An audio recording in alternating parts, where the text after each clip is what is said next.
ভাই, গতকালকে যখন আমরা পার্লামেন্টে উপস্থিত ছিলাম সেই সময় আমি সংবাদ পেলাম ভাইকে শহীদ করা হয়েছে। সঙ্গে সঙ্গে আমি পয়েন্ট অফ ওয়ার্ডে দাঁড়িয়ে স্পিকারের দৃষ্টি আকর্ষণ করার চেষ্টা করেছি। তিনি সময় তুমি বসিয়ে দিলেন। পরবর্তী সময় আমি লিখিত আকারে দিলাম।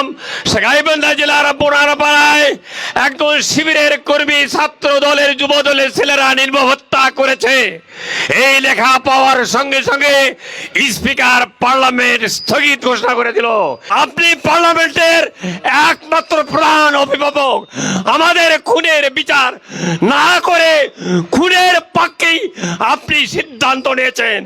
ঠিক আপনাকে 1971 সালের পর থেকে আজ অবধি ফ্যাসিস্ট আওয়ামী লীগ আমাদের কোন নেতা কর্মীকে হত্যা করে নাই।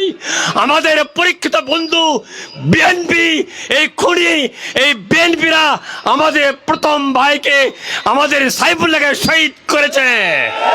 আর এই শাখাটার জনগণ এই রক্তের বদলা নেবে। এদেশে ইসলাম কায়েমের মাধ্যমে আমরা আইন হাতে তুলে নিতে চাই না।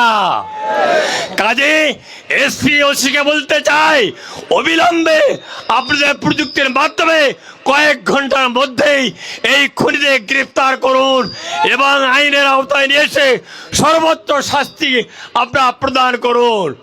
সেই সঙ্গে মনে আল্লাহ দরে প্রার্থনা করছি, হে আল্লাহ, তুমি সাইফুল্লাহকে শহীদ হিসেবে কবুল করো, তার পরিবারের উপরে রহমত নাযিল করো। বাংলাদেশের সাগাটা উপজেলাকে ইসলামী আন্দোলনের দুর্গ হিসেবে কবুল করো। আমিন।